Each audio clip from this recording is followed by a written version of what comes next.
nagtatrabaho po kami ngayong sa bahay kaso biglang po sulok si Jonathan. Ano Jo, ang sadya mo Jo? Mukha niya nga si Mama, sa SWD. Hmm. Sabi ko, si Mama lang nandun, dahil may sakit. Kasi nahirapan na doon, pag-umupo, at nakatagilid na. Parang yan yung ba dito malaki na, mabigat na ata. Hindi, kung pumapayag si nanay halimbawa, bukas, punta ka dito, punta tayo sa barangay. Sa DSWD. Gusto niyo kami dalawa eh, sabi ko na ayoko eh. Tapos sabi niya, ayaw niya pumayag pag hindi ako kasama eh. Hindi kami dalawa doon, sabi ko, ayoko rin, dadalawin na lang kita. Ikaw na lang doon, ayaw niya pumayag eh. Diyan naguguluhan ako eh. Pumayag na siya. Kasi kung dati mo pa si nanay inano sa DSWD, di ba kinulit niya kita na kinulit. Tagal na sanang bumalik si nanay. Ngayon parang ano na, parang yung mukha niya, tapos yung mata niya. At tingin mo parang, alam mo na yun. Alam mo na yun. Yung parang mawawala, ganon. Yung mukha niya, parang yung mata. Diba, Inis na. yung mata niya, iba mata, bandag na. Parang yung, di ba kanan stroke? Oo. So, yung kaliwa parang parang sa aura niya, parang alam ko na parang sa mukha niya, parang iyak na iyak. Sabi ko, ano bang nararamdaman mo? Wala. Nahirap ako huminga. Hindi raw. Inaano niya, ito daw. Lumaki na ng konti, bumigat na. Saka nakatagilid na siya. Ay, yung humiga sa ron. Nalamit kami umalis. Hindi umalis. Lumigya siya saan? Sa alam mo, sa miga na parang bato. Oo. Kasi nakakangawit tumiga siya. Tapos yung nakatagilid na siyang muko. At sa kagaretso ka po parang hindi ka mangawit. Ano nakatagilid pa, sumiiyak. Parang siyang nahihirapan. Yung tapos sabi ko, SWD ay. Yun na tapos sabi ko, DSWD na nga dapat. Yun lang naman ang naantay nila sa DSWD na ikaw ang mag-ano sa kanila, samahan kita doon. saka si Mama na lang dapat kaso sabi niya kaming dalawa eh. Umiiyak ka pag di ako kasama. Yun na nga, pagpunta, samahan kita doon sa DSWD, kausapin natin si Ma'am Edith. Sabi ko nga ron, si Mama lang dapat eh. Tanggap ko na nga dito lang ako. Yes, kung si nanay na nga lang talaga kasi para si nanay maaskaso, magamot, at malay mo gumaling, o diba? Kaso ayaw niya pumayag na kung hindi ako kasama. Pumapayag na nga kasi kaganyan eh. Sabi ko, punta ka. O pupayag na daw siya. Yung sinabi ko kay Jenny, pumapayag na siya. Kung sabi niya, kasama raw ako. Bakit ako? Yun nga, tapos sabi ko kay kuya na lang, tapos baka maano. Nalilito dito na, nalilito na talaga ako. Sa Mama yung mukha niya, tapos yung araw niya. Alam mo na yun, tapos nakatabingin na siya. Kung gusto mo nga alimbawa na si nanay, halimbawa na mayroon na si nanay ramdaman, punta tayo bukas sa DSWD, gusto mo? Yung sabi ko nga, kay Mama ulit. Oo, ganun, bukas kagad, samahan kita. Kasi bakit kasi ako? Para rescuein kayo dyan. Sabi ni Mama, Kasi ang barangay kasi ang DSWD hindi magpupunta doon hanggat hindi ka nagpunta. Ayun kasi ako nga ayaw nga nila mag-ano kasi ako daw. Hindi naman daw ako kamag-anak, hindi naman kita magkamag-anak daw at saka isa pa. Ang ano ko sa kanila, concern lang ako kay nanay. Ayaw nila. Gusto nila ikaw ang sa kanila magpunta, samahan daw kita doon. Ang sabi nga sa akin, pilitin mo Jeannie na makapunta dito si Jonathan. Ilang beses ko na yung sinabi sa'yo, matagal na. tagal na, 3 beses na. Tagal ko nang sinabi sa'yo na pinipilit kita papunta doon eh. Ay, pumayag na nga si Mama eh. Tapos, Bukas Lunes. ayaw naman niya ako panuhin. Yun na lang, bukas. Siya na lang mag-isa. Ngayon kasi wala ngayon, sarado eh. Bukas, Lunes. Para maano ka agad si nanay at saka isa pa, kung hindi ka kasama doon halimbawa, makapokus ka ng trabaho mo kung anong gusto mong mapasukan. Kung gusto mong mangalakal ka, pwede. Tapos pag nakapangalakal ka na halimbawa, ibenta mo kaagad. Dati na lang ako sa meron sa gilid-gilid. Oo. Tapos mo, pag ano ka ng kalakal, ibenta mo kaagad. Ganun lang. Para araw-araw may marong ka maano na kalakal, pangkain mo lang. Sabi ko, dadalahan ko na lang sa ron eh. Gusto niya kasi kasama pa ako. Pwede yun, Jo. Dalawin mo, Jo. Dalawin mo si nanay. Pwede yun. ako talaga mga kamigo kamiga, kahit anong kausap ko po doon sa DSWD, hindi po talaga, ayaw po talaga nila. Gusto po talaga nila si Jonathan. Kasi si Jonathan ang may ano talaga, power para pumayag sila. Kasi ako, kahit concern ako, ayaw talaga po nila pumayag. Parang meron sabihin na ano, yung pag nakita mo yung mukha na ano, alam mo na nga yun. Mama nga rin, pag hindi pa sa ito, nakita niya ganun mukha, sabi na sinabi ko eh. Tapos sa kanya naman ko din, nakikita. So parang ganun sa tao, masama lang sabihin eh, kasi ayaw sabihin na ganito. Parang ano sa tao. Ayun, siya nga, tulog lang, na ganun. Kilala mo siguro yun? Mukhaan ko yun. Asawa ni Ate Bibang. Okay, mukhaan ko yun. Lalaki mo. Tapos yung doon sa kay ano, asawa niya yung Ate Carly. Tsaka Ay, yung dito pa. ay, oo nga pala. Kilala mo yun? Kilala mo yan? Binilibig niya ganun eh. Si ano, sino ba yun? Si... Mga doon. Oh, kilala mo si Kuya Ador? Oo, tagal ko ang kilala yun. Ah, Tsaka yung lalaki rito, yung may gun shop, yung kilala yun, kung sino dyan. oo. Baltas din na sila.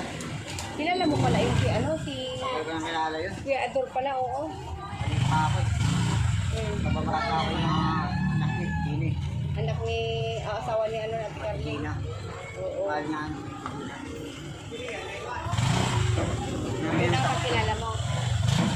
Grabe lang. At yung nakaraan, may patay din ilang palong.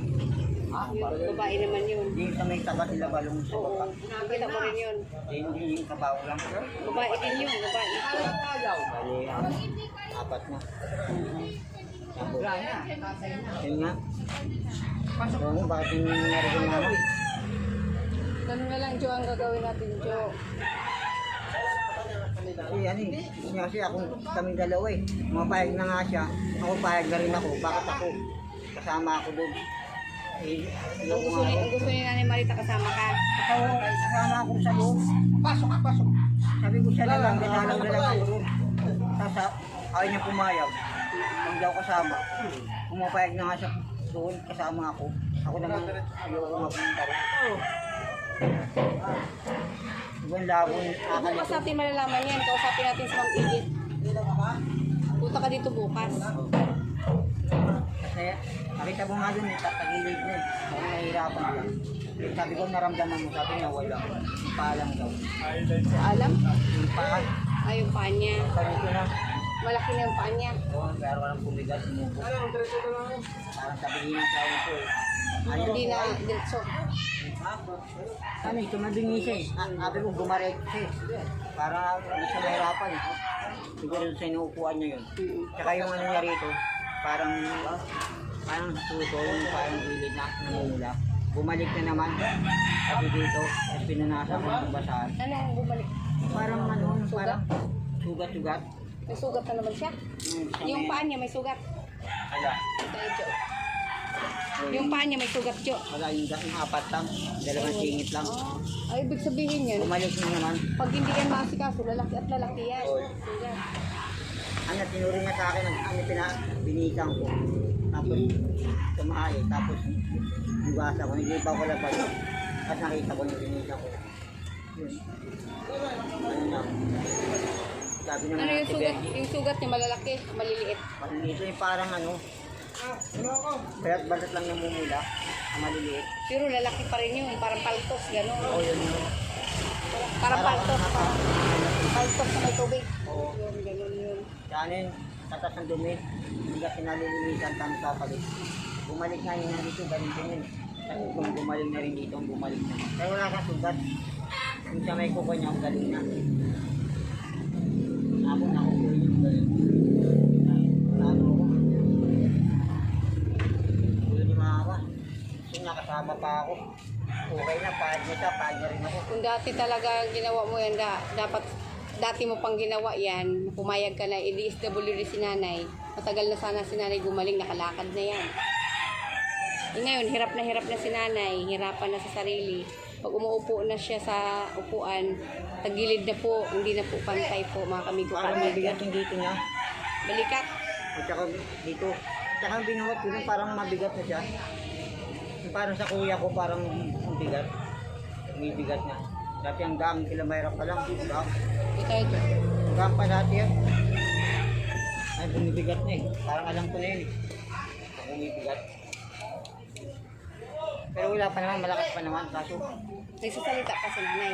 oo, nakakapag-away pa nga kanina eh. Nakipag-away pa sa'yo? Hindi sa mga tao. Bakit? Pag nakikita niya nabubutit siya, Bakit man nakipag-away siya? ganun yung pag di niya gusto sa tao. Pinaka, naaway niya. Ganun ang kalagayan niya eh. Bakit naman siya nang away? Yun ang tanong. Hindi pag nahingis lang siya, pinakapusitan niya yung tao na hindi niya kasanaga. Parang ako rin. Parehas kami. Pero yung style niya, parang ano eh. Parang sama na.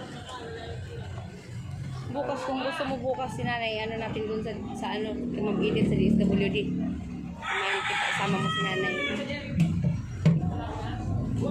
Sabi niya kasi kasama kasi ako eh. Yun nga, kausapin natin kung papayag sila. Ayaw ko kasi doon. Hindi maganda yun, Do. Pumayag ka muna, Jo, na madala si nanay sa DSWD.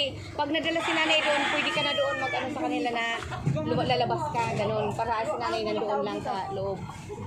Kung na lang gagawin mo. Yung mami. Dadalawin ko naman siya. Hindi ko O yun nga. Naku, Jo. Ano, pupunta rin ako kay Kuya Abisnik. Papahalan pa rin pa. May respeto lang ako kasi maghanap ko eh. Hanapin si mama. Baka makakalitan na lalo ko. Tinutulungan pa kami. Sabi niya, alam mo ba kung yung pinangako ko sa'yo? Di sa Diyos. Hindi ko nakalimutan yun. Sablak yun. Tulog pa. Tinutulungan mo kayo. Yung papahalan ko lang. Pasyalan mo doon si ano, kuya ka-business para Wala.